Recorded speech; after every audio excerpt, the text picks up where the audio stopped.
RT coaching classes में आपका स्वागत है। आज हम प्रश्न बैंक जो माध्यमिक शिक्षा मंडल भोपाल द्वारा जारी अंक योजना के अनुसार आती है, इसके बारे में स्टडी करेंगे और इससे कुछ महत्वपूर्ण प्रश्नों को क्रमवार स्टडी करेंगे। तो आप लेक्चर के अंत तक मेरे साथ बने रहे। आई होप आपको लेक्चर अच्छा लगता है। आई होप आपको लेक्चर अच्छा लगेगा। अगर लेक्चर अच्छा लगता है तो मेरे चैनल आरटी कोचिंग क्लासेस को लाइक करें, शेयर करें, अधिक से अधिक सब्सक्राइब करें। ओके, तो हम स्टार्ट करते हैं। यह हम चैप्टर वाइज स्टडी नहीं करेंगे, हम सिर्फ महत्वपूर्ण प्रश्नों को देखेंगे, चाहे वो ऑब्जेक्टिव हो या उसमें 2 नंबर के लिए हो, 3 नंबर के लिए, 4 नंबर के लिए। हम सिर्फ आईएमपी क्वेश्चंस को ही देखेंगे। और यहाँ पे मैं आपको जो आईएमपी बता दीजिए, आप उन्हीं को एक नोट्स बनाकर उसमें नोट करते जाए। ठीक है। पहला क्वेश्चन क्या है, रिक्त स्थानों की पूर्ति कीजिए। इसमें आपके लिए सबसे महत्वपूर्ण प्रश्न है ये वाला। प्रोफेसर मार्शल के अनुसार अर्थशास्त्र जीवन के साधारण व्यवसाय का अध्ययन है। ये इसका आंसर भी मैंने साथ साथ में दे दिया ताकि आपको प्रॉब्लम ही नहीं आए। तो प्रोफेसर मार्शल के अनुसार अर्थशास्त्र जीवन के साधारण व्यवसाय का अध्ययन है। फिर ये छोड़ दिए, इसके बाद ये वाला क्वेश्चन आ जाता है।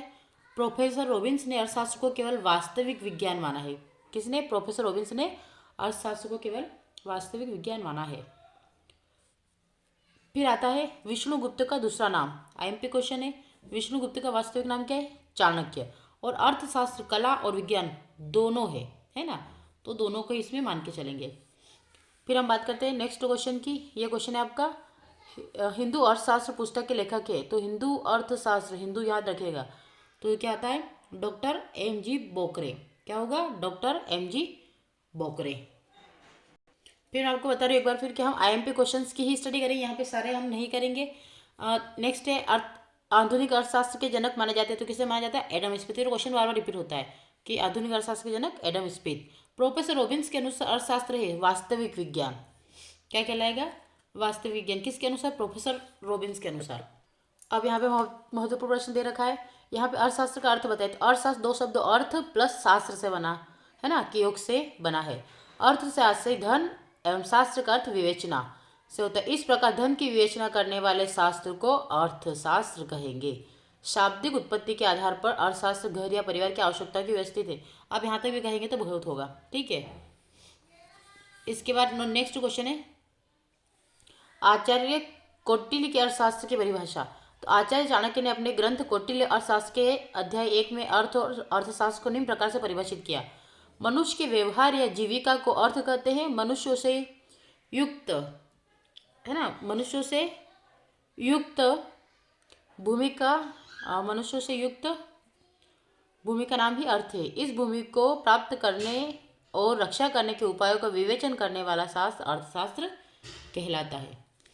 फिर नेक्स्ट क्वेश्चन ये वाला, आर्थिक क्रियाओं को समझाइए। तो मनुष्य द्वारा धन कमाने, ये आरडी लिख रही हूँ मैं, मेरी कोचिंग का नाम। आर्थिक क्रियाओं को समझाइए। तो मनुष्य द्वारा धन कमाने के उद्देश्य से की गई समस्त क्रियाएं जिन्हें मुद्रा में मापा जा सकता है आर्थिक क्रियाएं कहलाती है। जैसे शिक्षक द्वारा शिक्षण, चिकित्सक के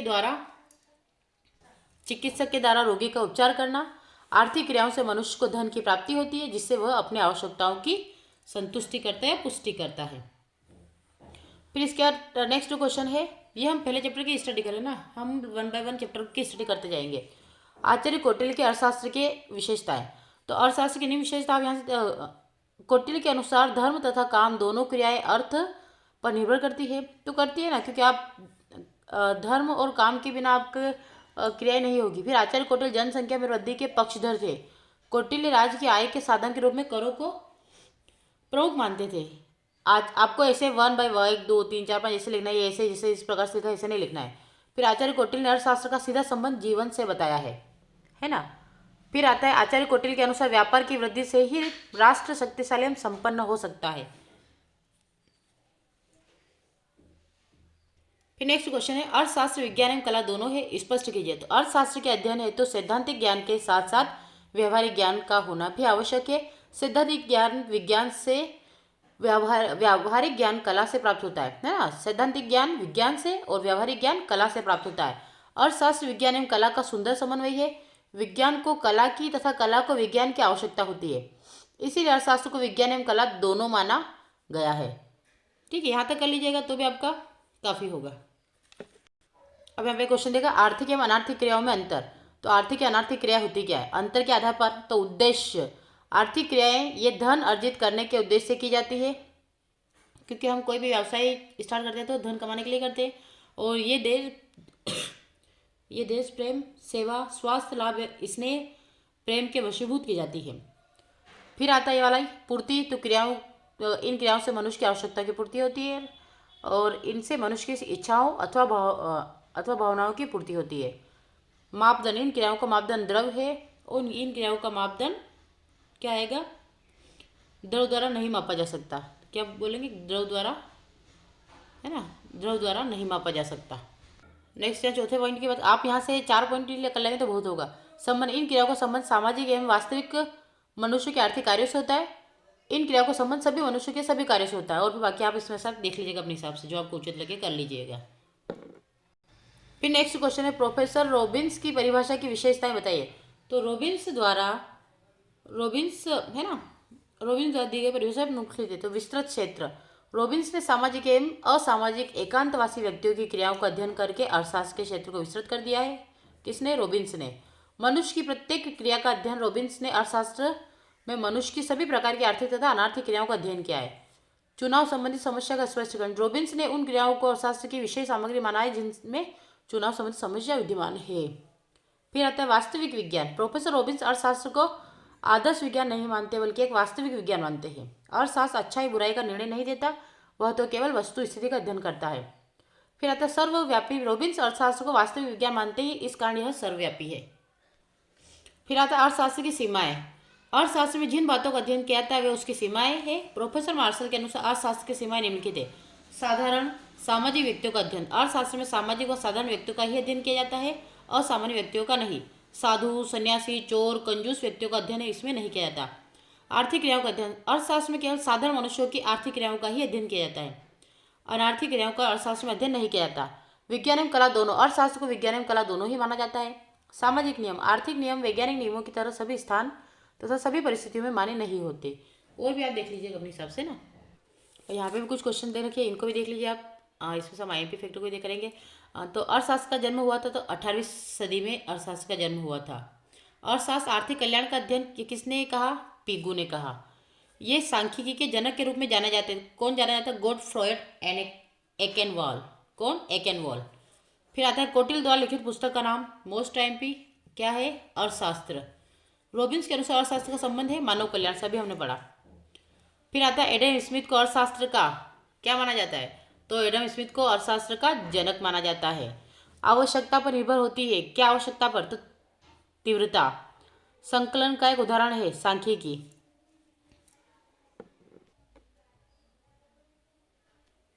फिर कुछ नॉर्मल क्वेश्चन बनते हैं, ये भी देख लीजिए। अर्थशास्त्र आप क्या समझते हैं? तो अर्थशास्त्र मानव जीवन के सामान्य व्यवसाय संबंधी क्रियाओं का अध्ययन है। यह उस बात पर का विवेचन करता है कि मानव किस प्रकार आय प्राप्त करता है और किस प्रकार उपभोग करता है। आय प्राप्त करना मतलब कि कमाना, और उपभोग करना कि हम किन वस्तुओं को खरीद कर उसका उपभोग करें।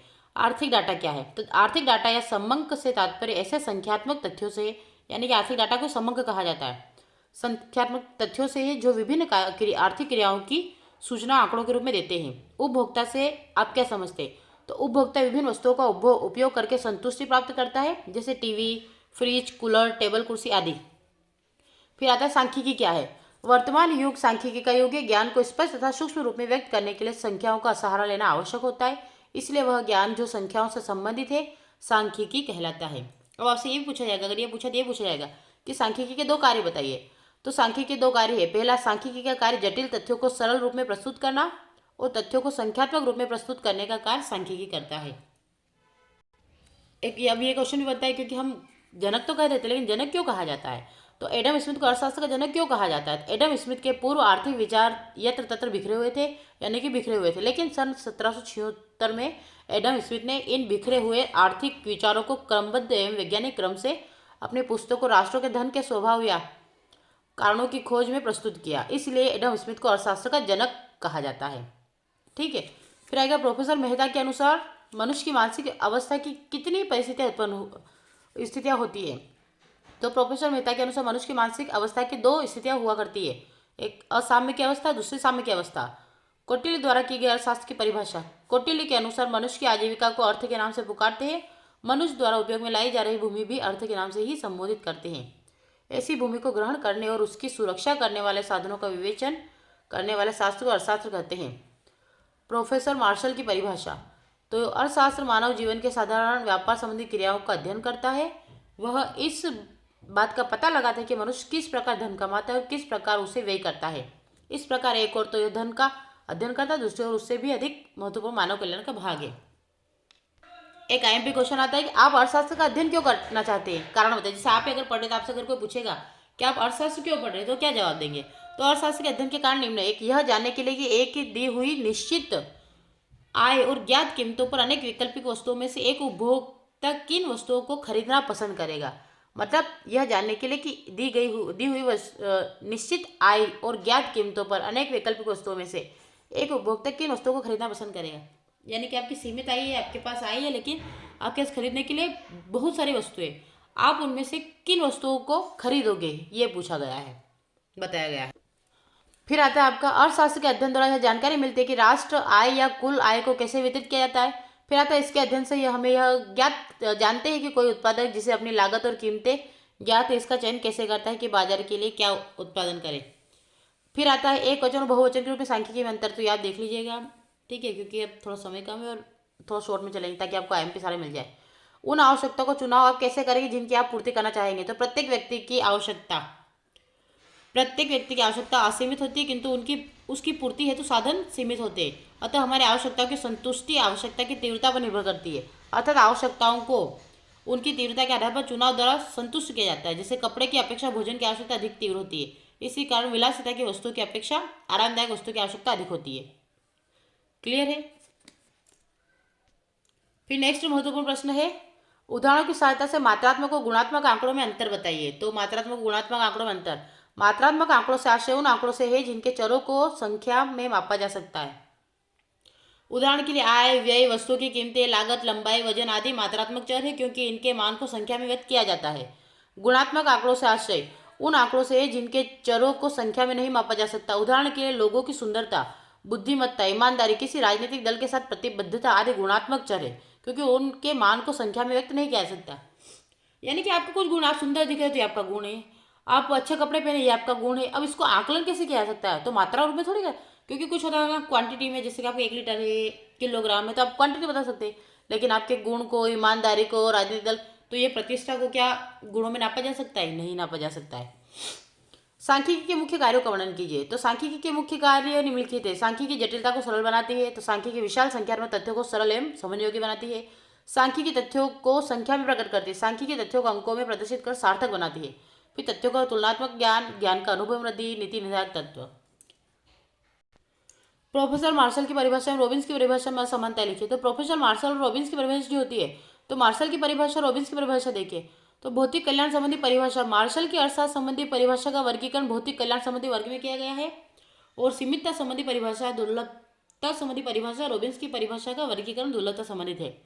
वास्तविक या आदर्श विज्ञान, मार्शल का विचार था कि अर्थशास्त्र का जनक वास्तविक विज्ञान और आदर्श विज्ञान दोनों ही रूपों में होना चाहिए। और वास्तविक विज्ञान के रॉबिन्स का विचार है कि अर्थशास्त्र का जनक केवल वास्तविक विज्ञान के रूप में होना चाहिए। तो ये आप देख लीजिएगा, ये 4 दे रखे, बहुत होगा। और इस चैप्टर से हम इतना ही करेंगे। अगर लेक्चर अच्छा लगा है तो लाइक करें, शेयर करें, जिससे सब्सक्राइब करें, ताकि आपको और महत्वपूर्ण प्रश्न उत्तर में प्रोवाइड करवा सकूं। तो आप अधिक से अधिक लाइक और सब्सक्राइब करें। Thank you for watching.